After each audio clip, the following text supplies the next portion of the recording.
What's going on, everybody? Welcome in to Blazers Uprise Live here on a Thursday. The Blazers today play their final game before the All-Star break, going up against a Sacramento Kings team that is struggling mightily. This is a game the Blazers should be able to take care of, but as you know, with this season, what should be an easy game isn't always as easy as it should be. And me doing intros isn't always as easy as it should be because I'm already tripping over my words. So we got picks against the spread. We got a game preview for you, and we'll take your questions. And that is what we have on tap for today. A pretty normal stream.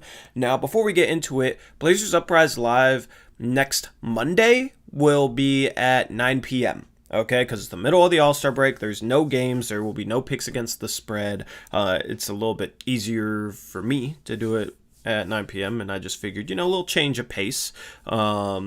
And we could do one at 9 p.m. So that is the plan next Monday to do Blazers Uprise Live at 9 p.m. We'll recap the All-Star game. We'll recap the dunk contest. We'll talk about, Rocco in the skills contest, Anthony in the dunk contest, Dame in the All-Star game. Sadly, Dame has withdrawn from the three-point contest, so we don't get a participant in every single contest, but we'll talk about all that action and what we thought of the All-Star game and just kind of the whole night as a whole, and how they put it on without fans. It'll be a little bit interesting to see what they do there, and we will recap it. So, Eric, how you doing today?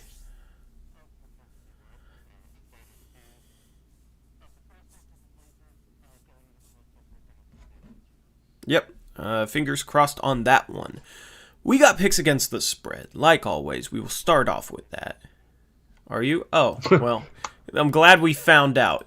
Eric said the Blazers are gonna lose tonight by 50. That's what he said. Yeah. But yeah. So let's jump into picks against the spread. I'm glad we figured that out early. Let's look at the records. Everybody was pretty even last Monday. Everybody was 4-4, 3-5.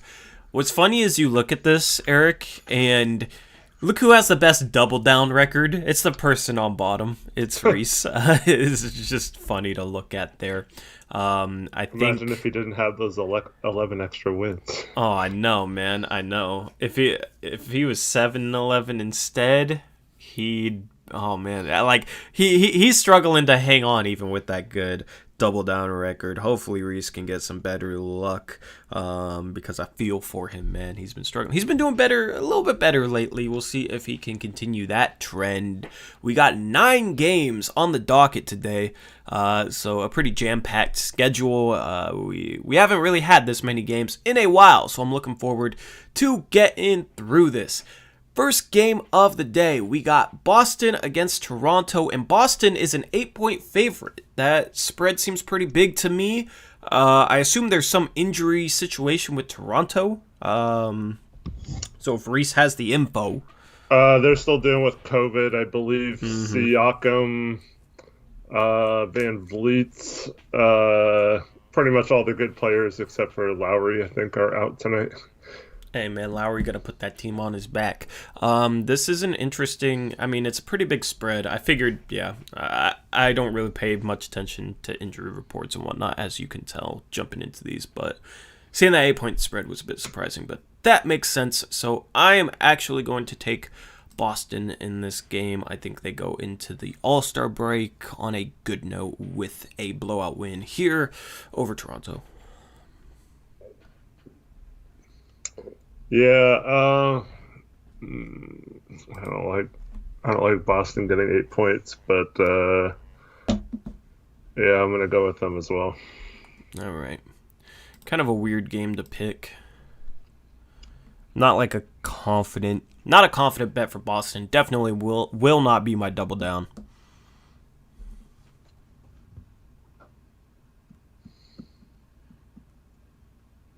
We might have to cap the votes to might have to cap the votes to 11, because we only got 23 people in chat. Tori, don't forget to be bold. If I have a situation like last time, I'm going to be bold because I regret not picking the Pelicans over the Jazz. That was Monday, or was that the Thursday before? I regret that pick because my gut was screaming at me. Boston clinched with 9 votes. Got some people filing in. Yep. We'll wait for you guys to file in here. Did I miss Trevin's pick? Is Trevin in here? I don't know. Yeah, maybe not. I will message him. Yes.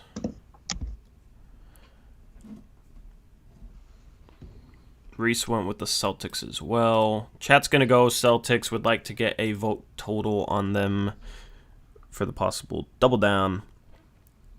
A little slow start. I gave you guys 5 minutes. Maybe need to give it a little bit more next time.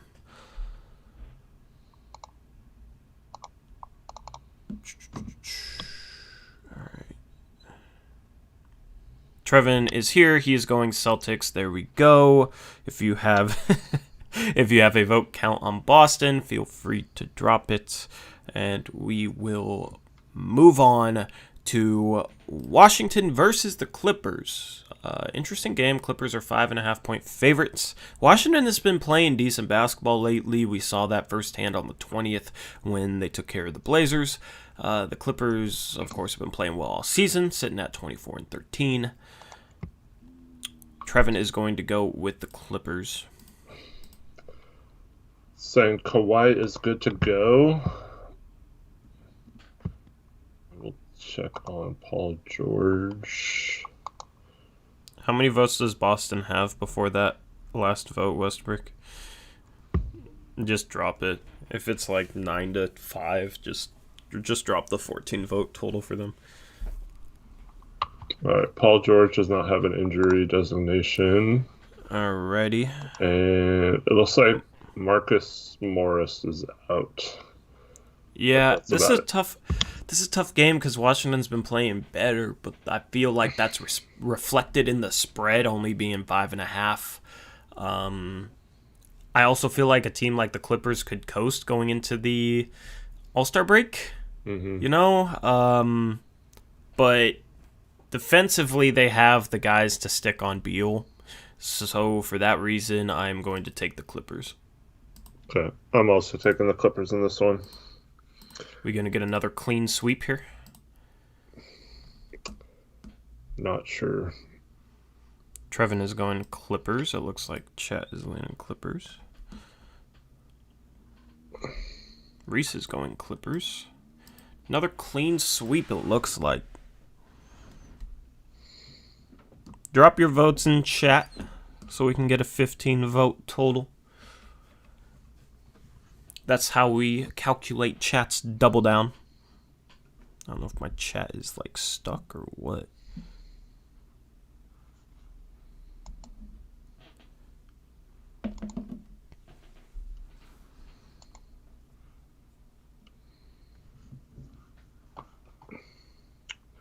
Yeah, chat's not updating for me either. I'm going to refresh.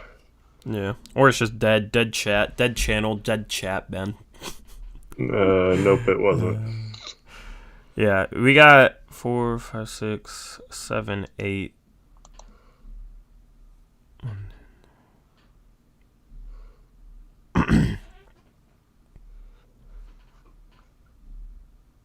Nine five Wizards. No, it's not the Wizards. I think that's backwards. Yeah, I think that is backwards.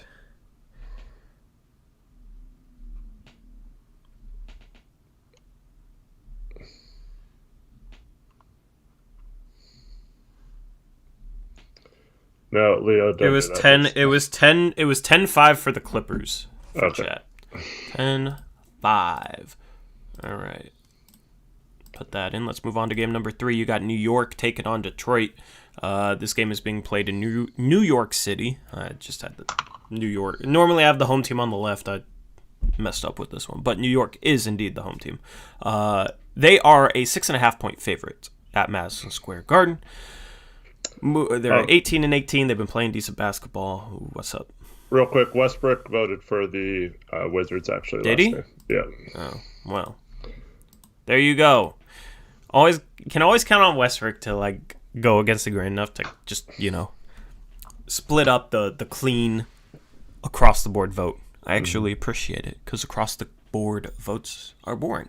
Back to the Knicks game. I'm going to take the Knicks in this one. They've been playing good basketball.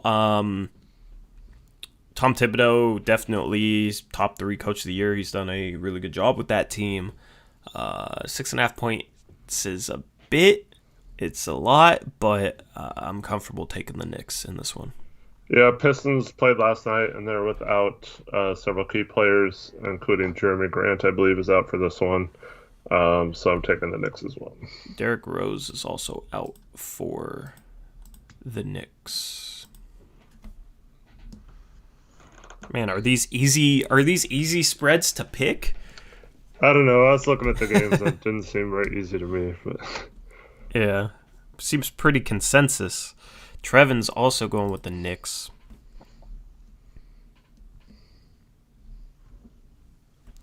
Looks like chat is leaning Knicks, but keep voting until we get 15 so we can see if it's the double down. It's very heavily Knicks.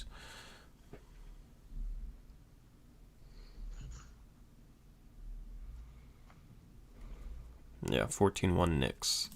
Chat's going Knicks. Reese is going Knicks. Westbrook's going Knicks. So another clean vote. The only differential in these first 3 games is that one right there with Westbrook. Otherwise, it's been a pretty clean vote. Let's see if we can get a little bit more action. You got Indiana going up against the Denver Nuggets.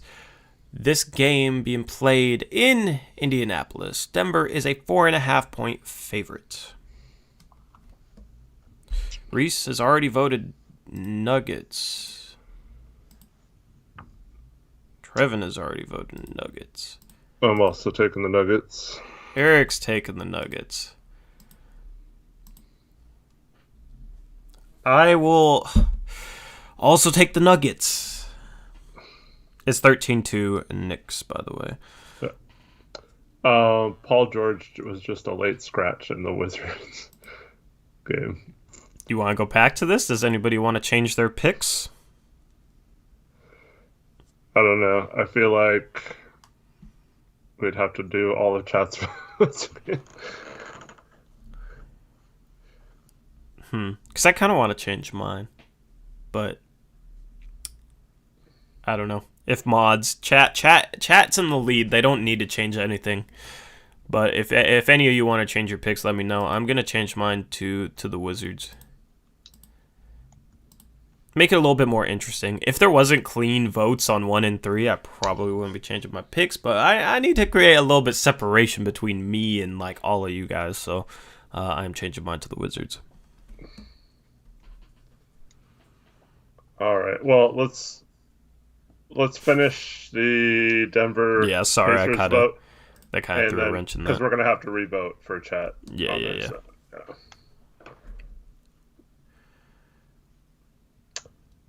I don't like that reasoning. What? You're thinking about the game versus who you think will win.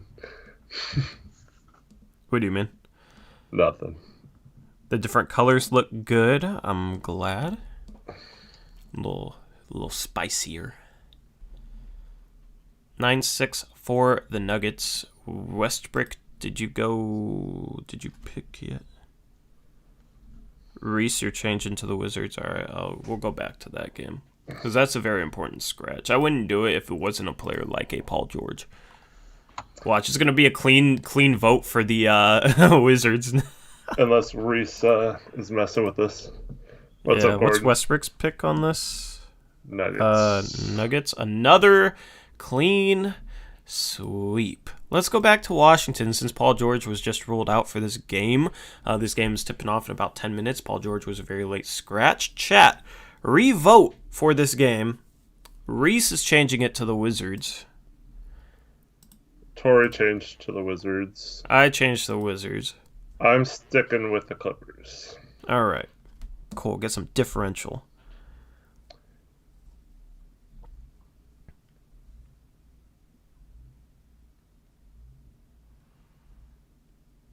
We'll see if this changes anything. It's more Brandon voted for the Bullets. Yeah, you're stuck in the 1990s. He was ruled out with dizziness. Oh, doesn't sound good. He'll be out for 2 months with dehydration like Nas. Yeah. Wasn't he supposed to be out for a little bit longer with like that foot thing? I'm surprised he was back. I'm not sure. I think he just was out for a couple weeks. But yeah. Normally that's like a month-to-month recovery, so...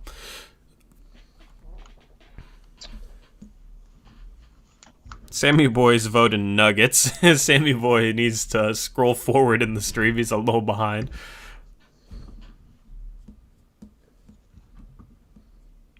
Alright, let me count this.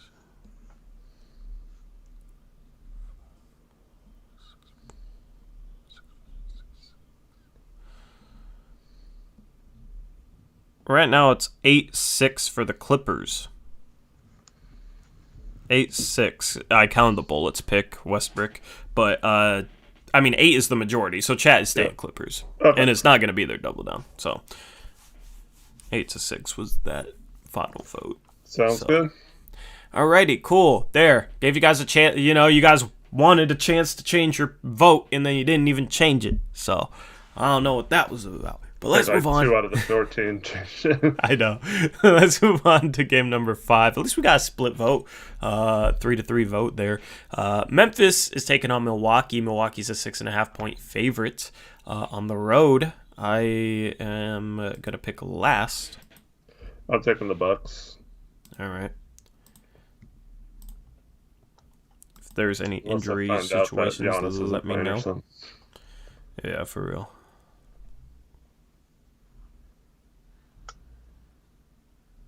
Trevin said the main person wanting you to let chat change it chose the Wizards originally.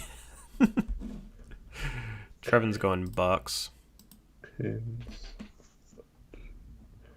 I'm marking down Reese's pick. He has to leave. Oh, okay. Heat, Bucks. All right. Got you, Reese. Have a good soccer practice, man. We'll check you later. Soccer. Is Connor in here? No. Reese is a blooming goalie. He's in a... The next Tim Howard. Yes, wow, I know a soccer player named. Look at that. Look at that, man. Look at that knowledge. It's not just on basketball. It's versatile. I am going with the Memphis Grizzlies in this one. Well, I'll take the points on that. They've been playing pretty good basketball this year. Jaren Jackson Jr. would actually be a really good defensive player to put up against Giannis, so it's a shame they don't have him yet. But I still think they can keep it close. Westbrook's going Milwaukee.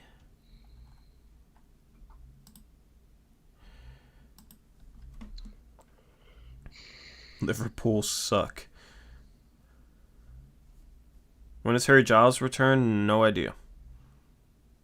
What have you missed? Picks.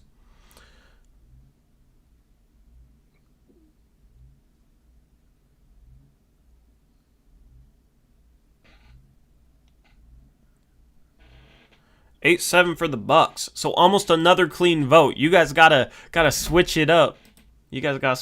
I will go against the grain here, and I will take the Grizzlies. Everybody else rolling with the Milwaukee Bucks on this one.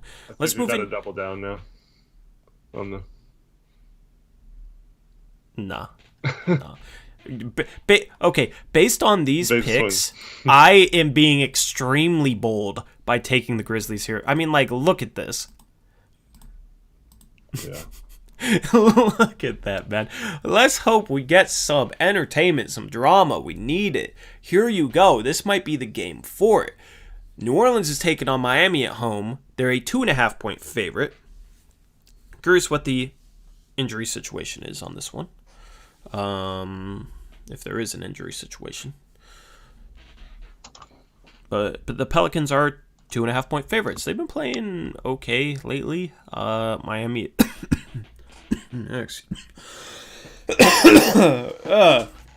That's how Miami's been playing like. Excuse me. Zion might be out because of his toe. Doubtful to play on Thursday. Great. Bam is out. Jimmy Butler is in. So you got Jimmy Butler versus Brandon Ingram. With Zion out, I am going to take the Heat. All right. Reese took the Heat as well. With Bam out, I'm going to take the Pelicans. I didn't take the Pelicans against the Jazz, and then they blew them out pretty much. I mean, it got close late, but I regret that pick, so I got to roll with the Pelicans now. Trevin is going Heat. My goodness, it's going to be pretty easy to calculate records, Eric. Westbrook's going Pels. There we go, Westbrook. Let's go, man. Yeah, we'll talk about CJ and Nurk after picks against the spread. Westbrook says 8-7 Pels. I think I may have scuffed the vote, so I'll recount soon. I will recount right now.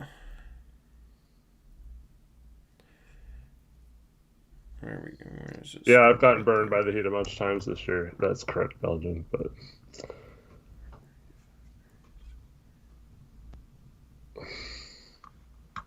Are you recounting? Yes. 7-7. It was 8-7 Heat.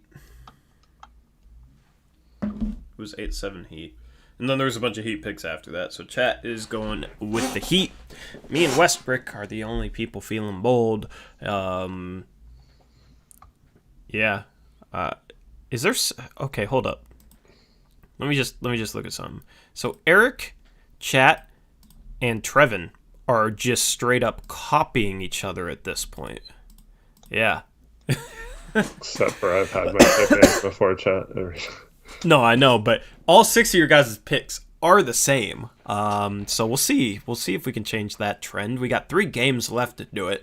San Antonio is taking on OKC. They're a 6.5-point favorite at home. This game's tipping off at 6 p.m. Dang, this is a tough one. I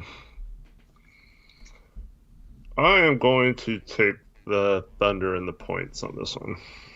All right.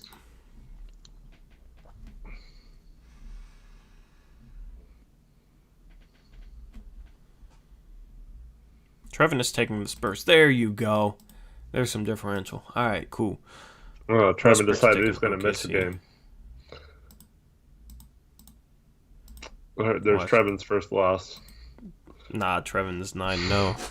Trevin's going to pass you. How would he be 9-0? Because that would mean you suck tonight. That's where he goes 9-0, and here's the dumb part where I say he goes 9-0 and you go 0-9. Okay. With one different. Yep. I mean, if honestly, he goes 9-0, that means you're like not doing good. So. Yeah, I mean Westbrook's kind of catching up to you. He's only 5 games back. Mm-hmm. I gained some separation by a game. Yeah, I'm closer to catching you than he is to me. Yeah. What was Reese's pick? Reese's pick the Thunder. Chat was 9-6 Thunder as well.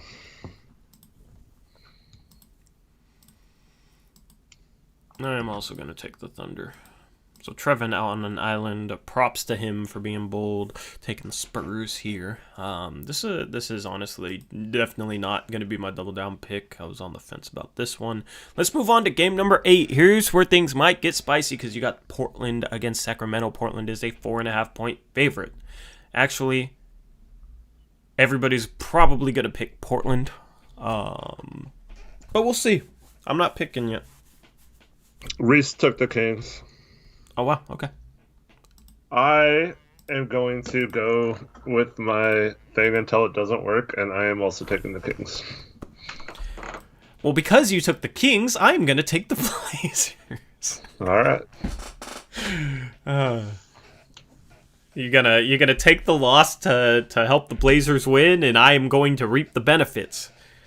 I would rather that be the occurrence, yes. True fan. Westbrook is going Blazers.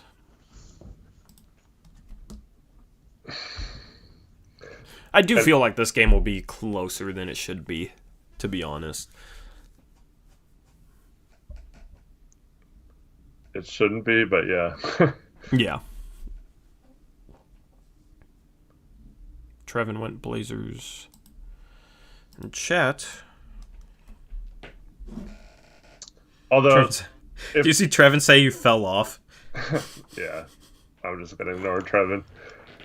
No one that's under 500 should be talking. So, shoot, you might be 500 after today. So, we'll see. I might be saying that next Monday. Chat went 11 for Blazers. All right, so Eric and Reese are rolling with the Kings. Everybody else rolling Blazers. Here's the last game of the day. The Suns are an 11.5-point favorite against the Warriors. Is Steph out? Steph and Draymond did not even go on the trip to Phoenix, so yes. Okay, well, that is the reasoning behind that one, but still the spread is absolutely giant. I don't know what I want to do. This will be a good old coin flip pick for me. I'm taking the Suns. All right. Heads is going to be the Warriors. All right, I'm taking the Warriors. All right. Reese is taking the Suns. I already regret my pick. But I gotta trust the coin.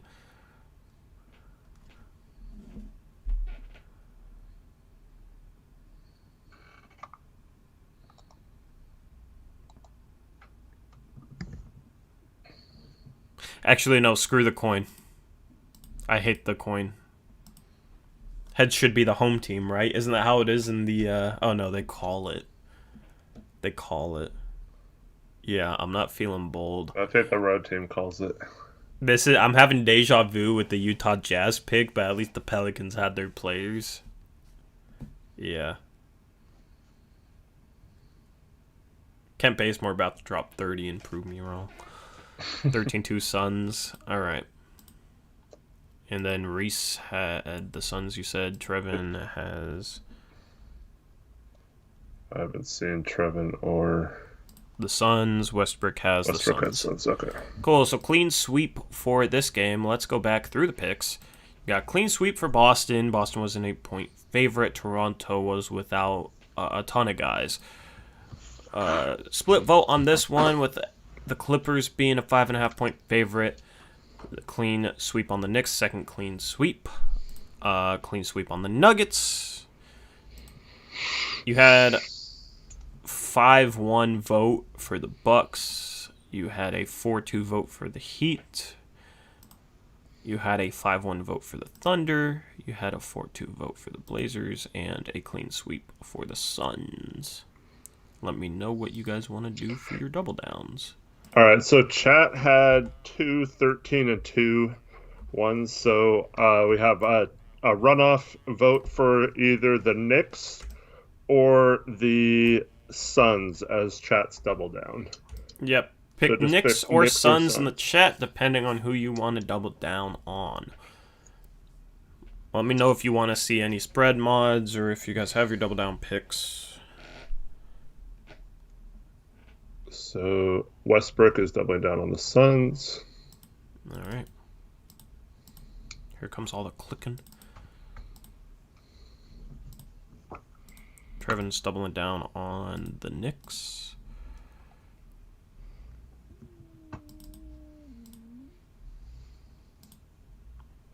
What was Reese's double down? Did he say? I think he said, but I'll try and find it. scrolling up.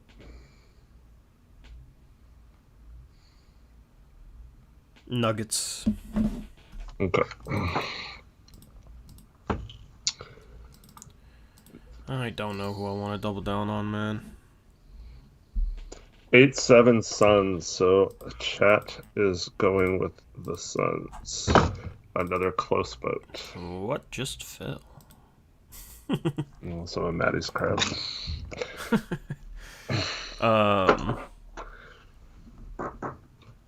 Yeah, I don't know. I don't want to double down on a 4 p.m. game since it is 4:16. This took a while to get through. I'm doubling down on the Suns too. Screw it. All right. And it's crazy with an 11.5 point spread, but yeah, I still have no idea. I'm not any closer to a decision. Let me just what speaks to me here. Denver maybe. Milwaukee. I picked Memphis.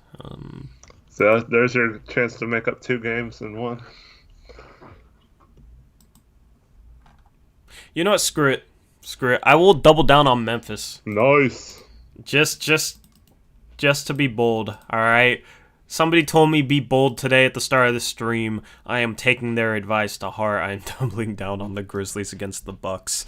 That will be brutal for me if I lose. That'll be phenomenal for me if I win. We will see how it goes. So anyway, that is picks against the spread. Thank you guys for your participation. Much respect for that. Yeah. That was like my Detroit. Yeah. A few weeks ago. And then I'll lose, and you'll respect it even more because you'll gain a game and a half on me, basically. Because it will be 2 losses for me and a win for you. So anyway, there we go. That is picks. This game, what's your keys going into tonight's game against the Kings? First of all, come out with energy. This is a team that, if we show up against and are focused and play the right ways, I don't think we should have any problems with them, especially if Hield is ruled out. Let me see if there's been an update on him.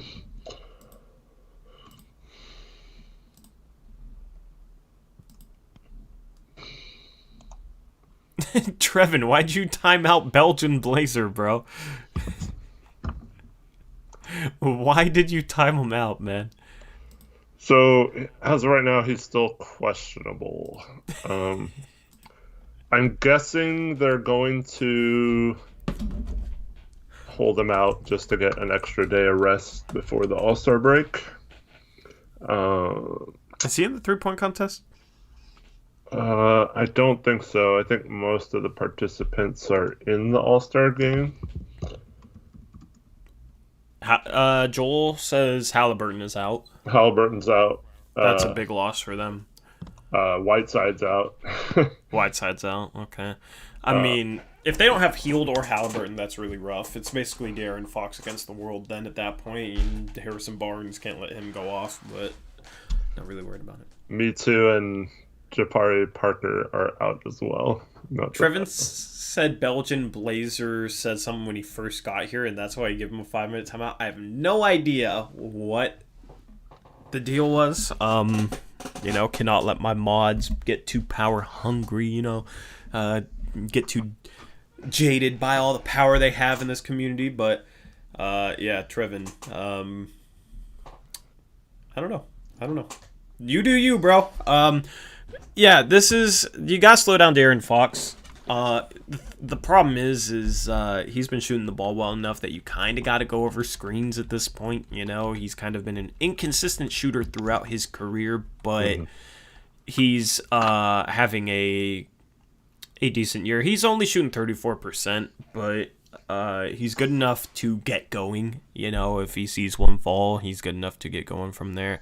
It's kind of a tough situation. He's extremely quick, can get downhill easily. He's currently averaging 23 points per game and 7.5 assists in 34 minutes per game. Mm-hmm. So that's an impressive stat line.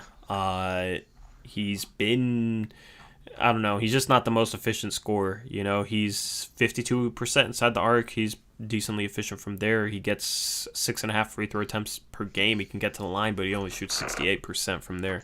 34% from 3. He is the guy that we're going to need to key in on, especially if Buddy Hield is out. with Buddy Hield, they have that secondary scorer they need. Without him, it's going to be rough. And as far as kind of like some of the playmaking duties, like they're going to miss having a Tyrese Halliburton, especially since Halliburton is a good defender as well. They won't have the luxury of putting him up against Dame. So the guys that oh, my voice is quitting. I got like something stuck in my throat or something. I don't know. But it's you gotta slow down De'Aaron Fox. That's basically it. You cut off the head of the snake, you'll be good. If you're Portland, this team can't defend the Kings. Actually, both teams, to be honest. So they should be able to put points on the board. If you can slow down De'Aaron Fox, you should be fine. If you're the Blazers. Yeah. So the Kings are normally 13th in 3-point percentage, but if they're missing Halliburton and Buddy Hield are a big reason why they shoot the three so well. So missing those two definitely puts that back in favor of our 3-point defense if they're not going to have their shooters out there. So definitely makes it easier to collapse on Fox on the drives if he is not able to kick out to those really good shooters. Yep. I want Dame to get rest this game. That would be nice going into the All-Star break. It'll be nice just to have the All-Star break just to get him some rest in general. Considering he's playing a lot of minutes, Gary Trent Jr. is playing a lot of minutes, Roka's playing a lot of minutes, so it'll definitely be nice to have the All-Star break. Couldn't come in a better time. Sacramento going to be a ban. No, I was just banning. Sacramento is third in points in the paint per game. So obviously got to keep them contest shots in there. But yeah, like I said, it's a little easier to do, collapse the defense when they don't have their shooters. So yeah, I don't really see anything that is troubling to me in terms of the Blazers aren't going to be able to stop this with their personnel or anything like that. So this should be a win as long as the Blazers show up and play the right way tonight, I believe.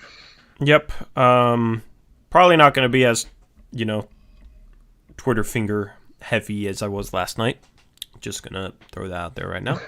Last night was just something else. I've already had somebody basically say I'm just a crap human today.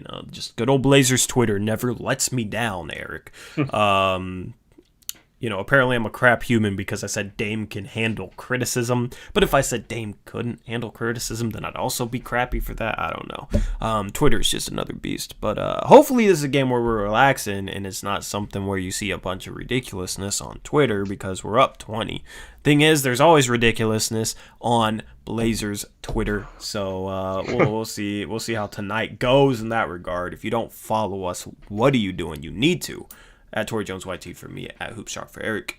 Yeah, I don't know. What else? What else about this game has you intrigued? Well, I just want to mention the CJ Nurk update because everyone's or lack thereof. But CJ was actually cleared to go full contact in practice, which is a great sign. But they also said he'd be evaluated late next week. And then Nurk, they said was doing fine, has no setbacks. Basically a non-update, and said that he is also being reevaluated next week. So to Apple's question, I think there's zero chance to either play in our first game back on Thursday from the break. But if we're being honest about the whole process, CJ cleared to practice fully today, being reevaluated in a week. To me, that means that reevaluation point, it should be a determination if he's ready to play starting from that point on or not, right? So I don't want to hear after that date like, oh, he passed another checkup and it will be another 2 weeks or whatever, and then he'll get his next appointment or whatever. So like when you say someone's cleared for practice and then is going to be reevaluated in a week, to me that means just to see how he's doing after a full week of practice. And that should mean he should be back as soon as maybe next weekend, or maybe a couple weeks, depending on conditioning and stuff like that. Yep. Hyper, you need to hit up Isaac Thomas. He will hook you up if you want to, simp for that. As far as the Nurkic update, what's the point of just coming out with a statement saying Nurkic is progressing in his injury recovery? I hope he's progressing, bro. Like, that's literally them saying something, but saying nothing. They literally came out with a statement today, and it read like, Yusuf Nurkic is continuing to progress with his injury recovery. We'll have more updates at a later date or something like that. It's like, bro, well, the whole past month, of course he's recovering. That's what happens when you get injured. Like, it was just pointless. I don't know. I get that it's an update. It's just like, I don't know. There's nothing insightful about that. I think this was because when he had his wrist surgery, they announced he'd be reevaluated in 6 weeks, right? So I think this was the 6-week date. So they, thankfully, I can't necessarily say like it was pointless because at least they gave some sort of thing at 6-week mark instead of just like I guess it's just the way this team handles injuries gets on my nerves a little bit, man. I mean, we still barely know anything about Giles. And then that reminds me of remember when Scal got hurt last year and we didn't hear anything, and how under the rug they swept some of the Nurkic stuff, it seemed like, and we heard about setback like after, like, what was it, a couple weeks after it happened or something like that. I don't know. Just I don't really, I'm not a big fan of the way this team communicates the injuries to their players. It's not that big of a deal. It's just weird to me. I mean, I don't like the way they use the term reevaluation because to me that, like, if someone's hurt and you say they'll be reevaluated in 4 weeks, to me that means there's a chance on that date they could be ready to play. Otherwise, what are you reevaluating? It's just like, because like in the case of CJ, they said he'd be reevaluated in 4 weeks, but it was just his doctor's appointment to make sure his foot was healed enough to take the boot off. So like, it wasn't anything like, oh, this, it could be this or it could be that, which is to me a reevaluation. But yeah, so it's just like a doctor's visit, and so I wish they would say like, look, these are the dates to progress towards his recovery. In 4 weeks, he has an appointment to see if it's healing right. In 6 weeks, he has a follow-up to make sure it's still going okay. He could get cleared sometime after that to regain. I don't know. Like, they know all this stuff ahead of time, or that's the plan. I just think they're so worried about, like, giving information that's, like, way off that they're just scared to do it. Mostly because of Nurk, I guess, but I don't know, man. With Collins, all his injuries, like you mentioned, Scal. I mean, we literally traded Scal away because he wasn't healthy, but like we don't even know what his injury was still, really, So yeah, it's a bit frustrating. Because like, I mean, Collins too. They haven't announced any kind of like timetable for him or anything like. They haven't said whether they expect him back at some point this season or if they expect him to be out for the rest of the season or what. At this point, I'm operating as if he's out for the rest of the season. Yeah, pretty much. Yep. That's basically just what I'm assuming. And if he comes back at some point, that'll be a nice surprise. I'm just looking at it like he's out. Yeah. Bro, okay, so Shams, you know how they always spoil the draft picks during the draft, and we hate it. Mm-hmm. He just spoiled the first pick of the All-Star draft. It already happened. 45 minutes. No, he said it goes live at 8 p.m. Eastern time. It is currently 7:30 p.m. Eastern time. He tweeted out 45 minutes before it even goes live. He said LeBron's first pick is going to be Giannis. So they spoil everything, man. Shams, come on, man. We were obviously waiting with a ton of anticipation for that. Yeah. That was cool like the first year, but I feel like at this point it's kind of just, I don't know, there's nothing too interesting about the two guys picking players on their team. I don't know. Yeah, how do you feel about that?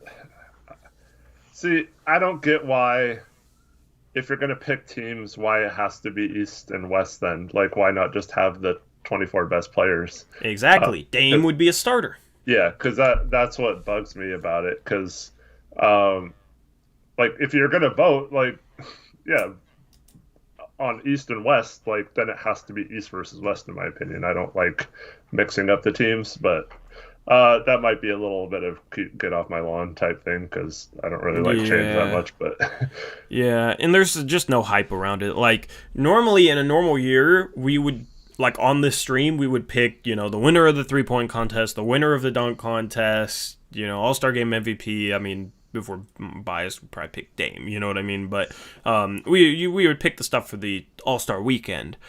But I don't know. The fact that there's only 3 people in the dunk contest, I thought was pretty lame. Only 6 people in the 3-point contest. There's just no like luster to it this year. So I was thinking about like maybe we could do that, and then I decided against it. Just there's no excitement around the All-Star game this year. There's not going to be fans there. The competitions are watered down with less participants than normal. So it's just something that's just like, okay, cool. It'd be cool to see Anthony dunk and whatnot, yeah, and see if Rocco can win. But I don't know. There's just not as much excitement to it this year. yeah, I mean, but even if Anthony wins, it's like it could be because the other three like missed their dunks, or the other two, because there's Yeah, only 3 of them. It's like how you'll have. how competitive could it really be with 3 people? I don't know. I honestly, that's the thing is like it'd be cool for Anthony to win, but then you'll have a bunch of 16-year-olds on Twitter calling it a Mickey Mouse dunk contest Like Westbrook win. just yep. Yep, there's Westbrook right on cue. Late Fernie Simons and his What? Mickey Mouse trophy. Yep. Yeah, basically. That's how it would go. You know what I mean? So it's I don't know. And also it'd be kind of infuriating to be like, "Hey Terry, we got the previous 2 dunk champions. Maybe drop a lob play for one of them." But nah, they just, they don't have the skill set to be able to throw down lob dunks, man. And Dame and CJ and Nurkic can't pass. That's what the arguments will be. You guys know how it is. Hmm. But anyway, we can take your questions for maybe 5 minutes and then we'll log off here. I know we kind of cut last stream short, so we'll take your questions. The only good thing about Anthony, if he wins or does well, is that, I mean, because you got a lot of people like, who is this no name in the dunk contest, you know? And I mean, people are saying the same about Cassius Stanley as well, but Well, more so about him, yeah. yeah. But like, at least then it kind of puts him on the map as relevant, and that's like someone like Aaron Gordon or Derek Jones. Like people think that they're better than they are at times in their career just because they won a dunk contest or whatever. Yeah. Who won it last year? No, it was Derek Jones Jr. last year. Who won it the year before that? Didn't Hamidou Diallo win one? Did he? I don't really remember. Or maybe he was second. I don't know. But like, I don't know. For some players, I feel like yes, like Zach LaVine, Aaron Gordon. But like for Simons, if he wins it, I don't know if that'll necessarily be the case. They're saying Diallo won before. Yeah, like nobody. I don't feel like anybody thinks anything of Right, Diallo. that's And the true. thing is, Diallo's actually having a decent season this year. He's I didn't remember actually he won. That's weird. Yeah, he's quietly improved a lot this year. It's actually surprising. He's averaging 12 points per game, 5 rebounds, 2.5 assists in only 24 minutes per 36. That equals out to 18 points per game, 8 rebounds, and 3.5 assists. He's been defending well. He still struggles with this outside shot. If he could develop a 3-point shot, he'd be a really, really good player. But he's shooting 8 shots a game inside the arc, only a little more than 1 3 a game. He's shooting 51% inside the arc, so he's kind of like I equate him kind of to a Derek Jones Jr., actually. Not just because of their athleticism, but just, not the best 3-point shooters, but can finish inside, athletic, defend well. He's kind of a little smaller version of a Derek Jones Jr., but he's improved a lot this year, and that's why Oklahoma City has been somewhat competitive in a lot of games. Yeah, but to that point, so like obviously he's like you said, he's not a good shooter. So despite having the dunk contest win, people are just like, oh, he's athletic, but he hasn't really done much else. Whereas you could look at Anthony and see, oh, wow, this guy's shooting 40% from three this year and has that athleticism. Then people start to be intrigued on what they can do with a talent like that. And maybe it bumps up like his trade value or, something like that. So yeah, I don't think it's a bad thing that he's in it. It's just kind of sucks that it's against such little competition. Yep, I agree. Who out of everyone who we've heard might get bought out do you think would help us the most? The only guy buyout target that I'm really intrigued in is Otto Porter Jr. My trade deadline dream, and it's not even that like big, you know what I mean? But it's not something I'm expecting. But I would love to trade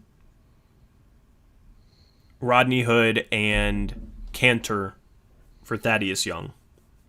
Maybe toss in like a couple future seconds for Thaddeus Young, and then sign a bought out Otto Porter Jr.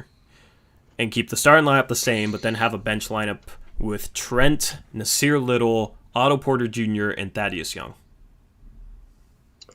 Who did you say? Cantor and Hood? And Hood, yes. Okay. And then, well, maybe Melo. Melo's been playing well, so maybe Melo instead of Nas, like Trent, Otto Porter Jr., Melo, and Thaddeus Young. With like Nas in there is like the 10th man, Anthony as the 11th man. What would you think if we did that? Would you be happy with that? I'm not a fan of Thad playing center. But yeah, I mean, he provides just as much, maybe a little bit more rim protection than Cantor does, though. Yeah, I'm not comparing him to Cantor, I guess, but I don't know. I think with Nurkic's injury situation, and who knows what's going on with Giles. Like you said, not counting on Collins to be back, it's kind of tough to give up our one true center for a guy who's like a kind of an undersized power forward. But yeah, I mean, well, Nurkic might be back by the deadline. The deadline's the 25th. It would just be intriguing to have like that playmaking, off the bench at the center position. I don't feel like he uses it very well. Yeah, I don't know. I think because doesn't he have a really long wingspan? Thaddeus Young. Let me just look at his standing reach here. If they even have it. I don't know if they have a standing reach. But from what I remember, he's like 6'8", but he has a really long wingspan. And therefore he's like plays bigger than 6'8". He has a 7'1" wingspan. So, I don't know. Yeah, he's a little undersized. It would just Otto Porter Jr. is a guy I want off the buyout market to answer the question. A guy that shoots 40% from three and plays decent defense and can do a little bit off the dribble. I'll take that. Yeah. But I wouldn't want to trade Zach Collins. Dude, why is my voice so bad today? I wouldn't want to trade Zach Collins in that package for Thad Young. I'd rather hang on to Zach than Cantor. Mm-hmm. Yeah, I'd be shocked if we made a trade like that, I guess is what I'm saying. Plus, that for some reason Young's not really shooting threes this year. I think he's less than 1 attempt per game. He's struggling, being above 3 attempts for most of his career. So yeah, I don't understand what's going on there, but yeah, definitely has shown some playmaking ability with some of their injuries and stuff like that. He's getting like 4.5 assists per game, and he's not even playing 30 minutes. Mm. So yeah, I mean, if we got Otto Porter Jr. too, that would be fine. I just I think we'd need to sign a big team. Yeah, for insurance reasons, probably. And the thing is like Hood plus Cantor is like I think about $1.5 million more than Thaddeus Young. So then you sign a bought out Otto Porter Jr. You have a couple million under the tax to be able to sign a big for insurance purposes, and then you'd have whoever you sign an Alex Len type. I don't know, Giles and Nurkic, but like Thaddeus Young would kind of be your small ball big off the bench, and you could maybe stagger like Rocco to play some with Thad Young, to kind of help out in the rim protection department. See, I don't know. I think to me that goes because like obviously the name that a lot of people want to talk about is Blake Griffin, and that was someone who you said you didn't want to sign because of the like players we have at power forward right now. So that kind of trading for Thad Young, who in my opinion is more of a power forward, that also kind of falls in line with that. Yeah, in the modern NBA though, I think he's fine at center. I don't know. Like, you got to contain on the perimeter, and with Melo playing, I guess that's tough. But it's like Kanter's just not. I feel like Thad Young plays just as big as Kanter does, and does center things just as well as Kanter does, except for rebound, which obviously could be a problem with the bench. It already is a problem with the bench. Yeah, so I guess that's like the one issue there. Just offensively, I think the way those guys mix is very, very good. You got Otto Porter Jr., Melo, and Trent, and Nas even playing off of Thad Young's playmaking, and CJ's running with the bench unit too. Like offensively, that bench lineup would maybe be the best offensive bench in the league. Obviously, we need better defense though. Thad Young's a pretty good defender at the 4. And adequate at the 5. But that's a guy, I don't know, that is intriguing. But I wouldn't want him to play the 4 next to Kanter just because he can't really shoot threes. He's not shooting threes well this year. He was a decent shooter the past couple years. I don't know what happened to that. But just an intriguing target to look out for. But even, like, just regardless, I want Otto Porter Jr. Mm-hmm. But, like, it doesn't, I don't know, it doesn't really make sense to go get him unless we consolidate. Like, I would rather have him over Melo, but the organization ain't going to do that. Yeah. So we need to consolidate. Because otherwise, it's like, we need to get rid of Hood. I mean, I don't see us keeping Hood and then benching him for a signed, bought-out Otto Porter Jr., Mm-hmm. So I don't know. Yeah, so Sam Stone says Bulls would do Trent instead of Hood. Well, first of all, we wouldn't do that. And second of all... yeah, we wouldn't. We need Hood's contract to match salary. So if you put Trent, he makes the minimum. So he's not going to bring you Trent back. Plus Kanter is like 6.5, 7 mil. Yeah. And Thad Young makes like 13 million, so it doesn't match. And Bry asks if we're for sure trading Hood. Not like for sure at all. Tori mentioned it's probably something that we should think about, but I think the chances are probably less than like 25% or so because just everything to do with his mental health and how we've re-signed him and he opted out and came back and all that kind of stuff. I think that will weigh in a little bit. It probably shouldn't if you're trying to make the best basketball decisions, but I don't know. I think we'll just like trading him to like back to Cleveland or something would be kind of bad for his mental well-being probably. So I would feel kind of bad about it, and I do think that they believe he will eventually be okay again. But yeah, I think he's like our one guy who has a decent enough contract to bring in another contract back without going into the tax. And obviously he's not playing great when he gets minutes. So that is the one guy I think that is expendable for sure out of our lineup. I'm just not confident that we're going to make any real major moves anyway. Yeah, I got a question from Clayton, but I don't know. Like, there's a lot of questions you guys might have around the trade deadline. I want to do a mailbag episode next week.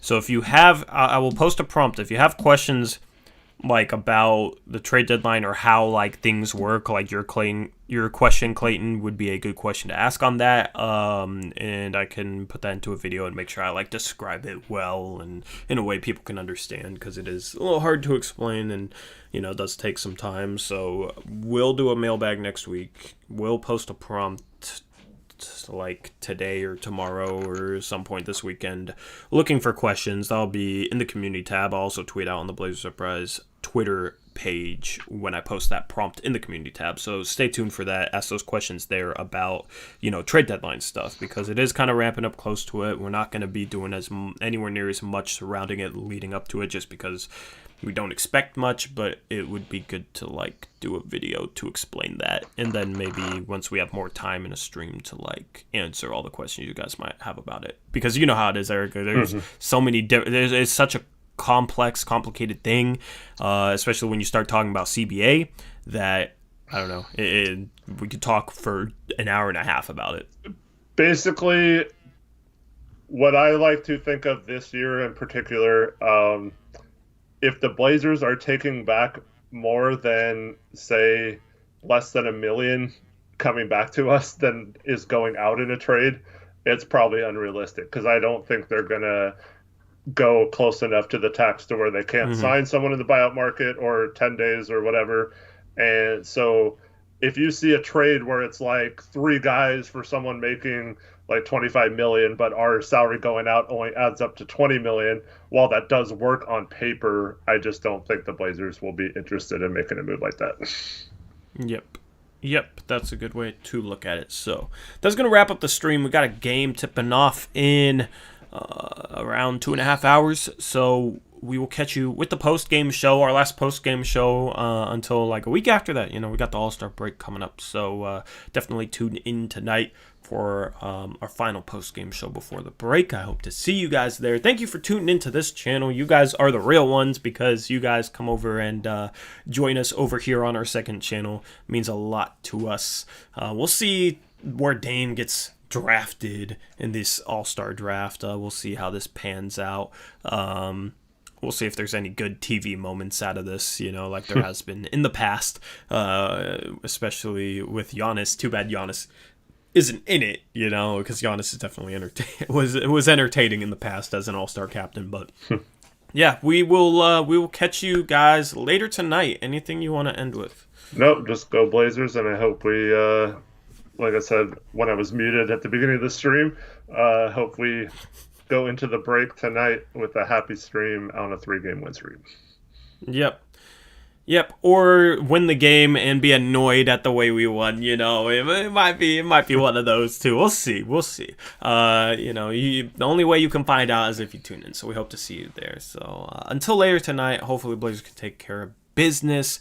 We will catch you guys around 5 hours from now. Until then, as always, peace out. Go Blazers.